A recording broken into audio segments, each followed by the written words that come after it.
Start करते हैं। 6.2 को जाने से पहले हमको जो चीज़ें जाननी है, देखो बेटा ये क्या होती है, दो पैरेलल लाइन है, ठीक है। उसके ऊपर हम क्या ले लेते हैं, एक ट्रांसवर्सल लाइन को लेते हैं, ये वाली, ठीक है।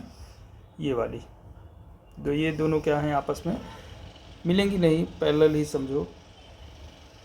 पैरेलल क्या मिल सकती है, दोनों parallel line. Recall that the which is intersected two or more lines at distinct point called the transversal.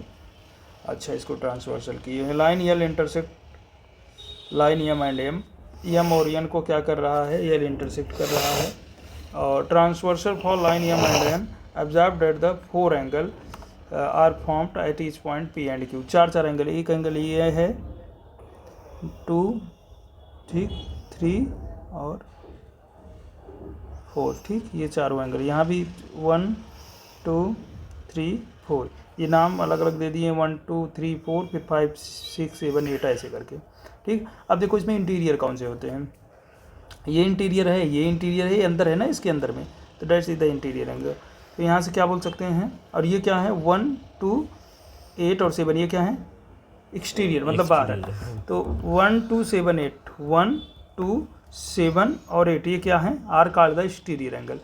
तो हम भी इस एंगल को जो भी हैं, कौन कौन से, angle 1, angle 2, angle 8 and angle 7 are कौन से, एक्सटीरियर एंगल हो जाएंगे। ये होते हैं इंटीरियर, ये होता है इंटीरियर, ये इंटीरियर, ये तो क्या बोल सकते हैं, angle 3, angle 4, angle 5, 6 are interior. Done. Recall that in the earlier classes you have named some pairs of the angle form the transversal and sect to line। किस प्रकार से, अब देखो करस्पॉन्डिंग एंगल कौन से होते हैं, देखो करस्पॉन्ड माने ये होता है,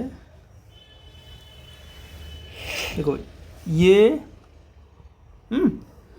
इसके करस्पॉन्ड में होगा, तो 1 करस्पॉन्डिंग एंगल किसके होगा, 5 के, 1 5 के, 2 किसके होगा, 2 के स्थान पे कौन, 2 देखो ऊपर का 2 है, इसमें ऊपर का 6 है, तो 2 और 6, फिर 3 और 7, फिर 4 और 8, डन। ये क्या है हमारे, ये हमारे हैं करेस्पॉन्डिंग एंगल, डन।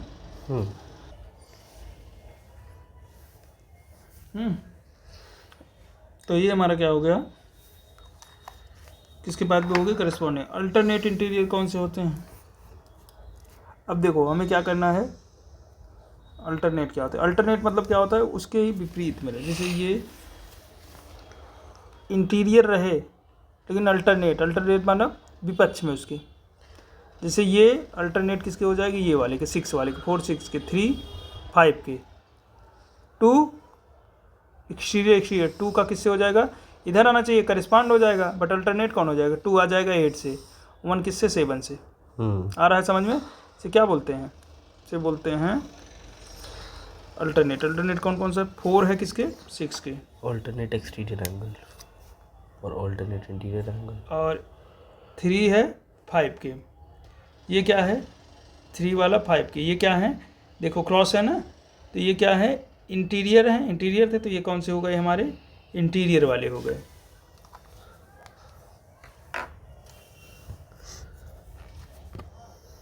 ठीक। उसी प्रकार से 1 वाला 7 वाले के साथ, 8 वाला 2 वाले के साथ, ये क्या हो जाएगा, एक्सटीरियर हो जाएगा, एक्सटीरियर हो जाएगा। ये दिया गया, ये कौन से हैं,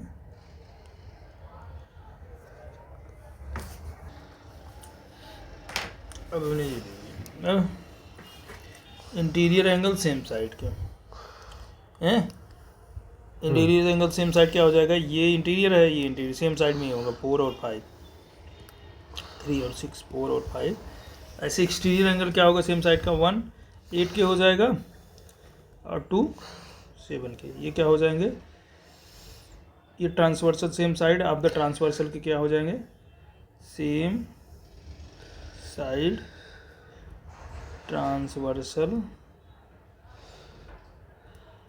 एक्सटीरियर एंगल ना, डन। ठीक है, यहाँ तक any problem?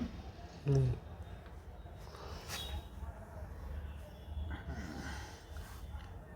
If it transfer, ये एग्जाम 3 कहता है कि if it transfer inserted two parallel line then each pair of the corresponding angle is equal.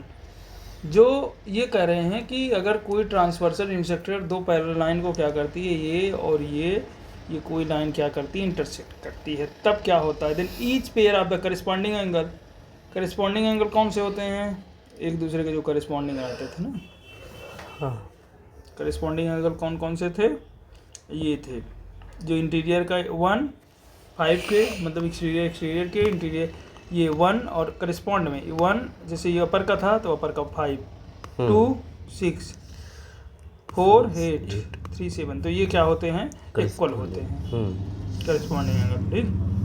ठीक, फिर ट्रांसवर्सल इंटरसेक्ट, मतलब ये वाला किसके होगा, अपर वाला अपर वाले के, अपर वाला अपर वाले के, ये वाला ये वाले के, इसमें एक्सटीरियर इंटीरियर नहीं, ये करस्पॉन्डिंग वाले होते हैं। अगला एग्जाम कहता है फिर transversal intersect two line such that a pair of the corresponding angle are equal. अगर कोई ट्रांसवर्सल इंटरसेक्ट करता है दो लाइन को तो क्या होता है, करस्पॉन्डिंग जो एंगल होते हैं इक्वल होते हैं। अगर then the two lines are parallel to each other, अगर ये ऐसा होता है तो मतलब ये कह सकते हैं ना, इसी का विरोध है, विरोधाभास की, मतलब अगर ऐसा विरोधाभास नहीं, मतलब इसका इनवर्स पार्ट है। अगर पैरेलल है तो करस्पॉन्डिंग एंगल इक्वल होंगे, अगर करस्पॉन्डिंग एंगल इक्वल हैं तो वो क्या होंगे, पैरेलल लाइंस होंगे। डन। थ्योरम क्या कहता है, if a transversal intersect two parallel lines then each pair of the alternate interior angle are equal. अगर कह रहे हैं ऐसा है तो जो हमारी ये हमारी क्या हुई,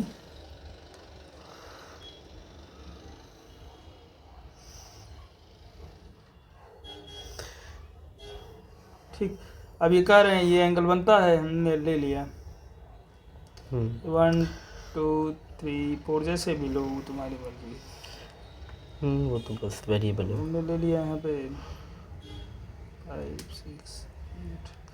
अब ये कह रहे हैं, इनके कहने का मतलब है कि अगर ट्रांसवर्सल है, इंटरसेक्ट कर रहे हैं two parallel lines then each pair of alternate interior angle. Interior angle ये होते हैं अल्टरनेट, 4 वाला 6 के बराबर हो जाएगा, 1 वाला 7 के बराबर हो जाएगा।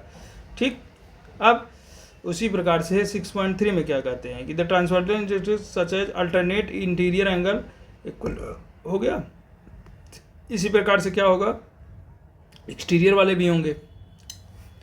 If a transversal intersect two parallel lines, then each of the pair of interior angle on the same side of the transversal supplementary, तो वो क्या होंगे, अगर कॉम्प्लीमेंट्री और सप्लीमेंट्री, सप्लीमेंट्री क्या होती है, जो सेम साइड होंगे। जैसे क्या हुआ कि अगर ट्रांसवर्सल इंटरसेक्ट कर रहा है दो पैरेलल लाइन को, तो each pair of the interior angle, कोई भी पेयर हो इंटीरियर एंगल का, जैसे ये और ये हैं, क्या करेगा, सेम साइड के, सेम साइड के मतलब ये वाले और ये वाले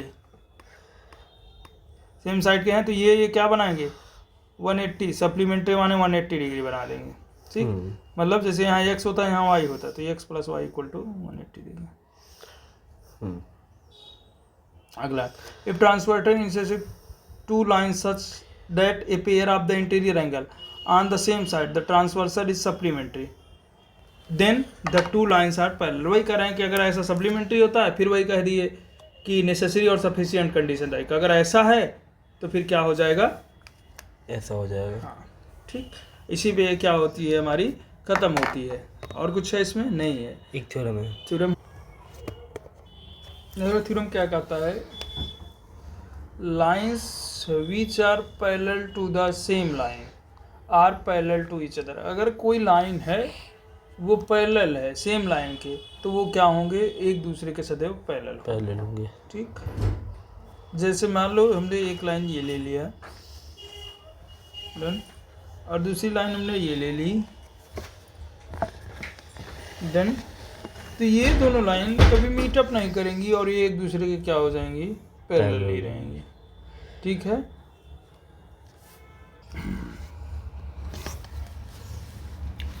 देखो बेटा, ये दिए हैं कि गिवन डेट है ए बी,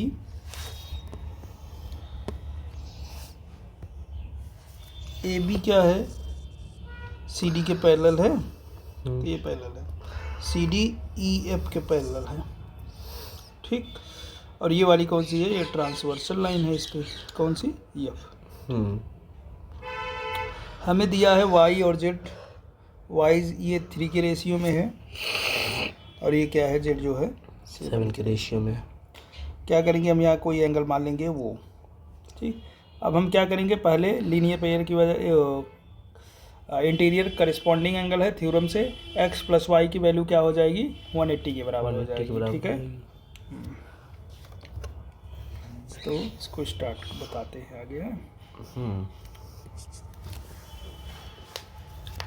सबसे पहले जो गिवन है, गिवन डेट क्या है कि ए बी क्या है, पैरेलल है सी डी के, और फिर सी डी पैरेलल है ई एफ, ठीक, ये पैरेलल है इसके।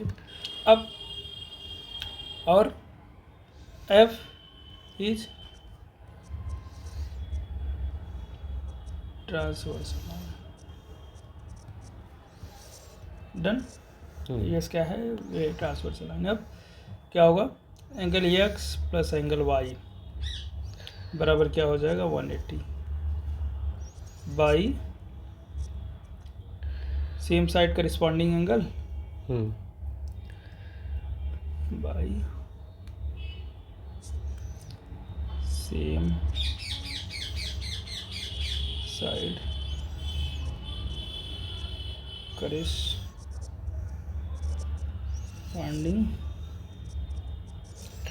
Angle of linear. डन। कितना हो गया, ये एक्स प्लस वाई बराबर 2। अब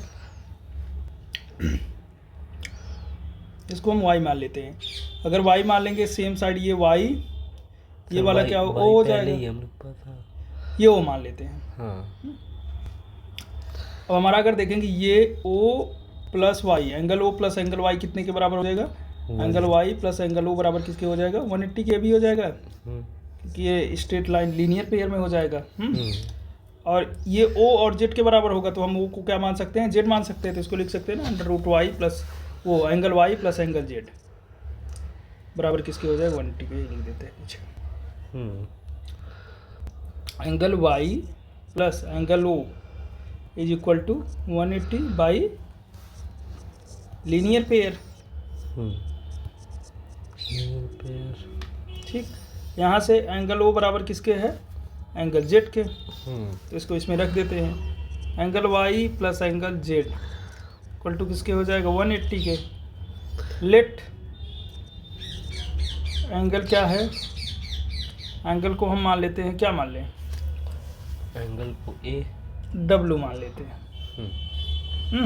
अब वो जो दिया था 3:7 में दिया था, तो x y जो है वो दिया है 3W और z जो दिया है वो कितना दिया है भैया, 7W, ठीक।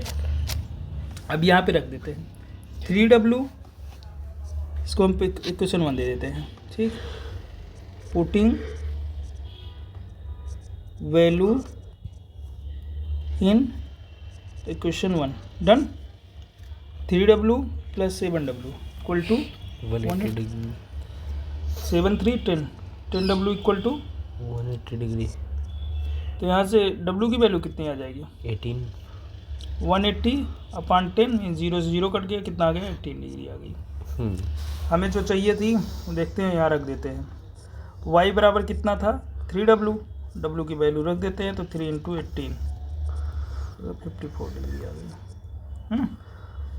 z की value, angle y angle z, angle z बराबर कितना माने हैं, 7W, 7 × 18 कितना हो जाएगा, 7 8 जा 56, 7 1 जा 7, 7 5 126। तो ये क्या हो जाएगी हमारी।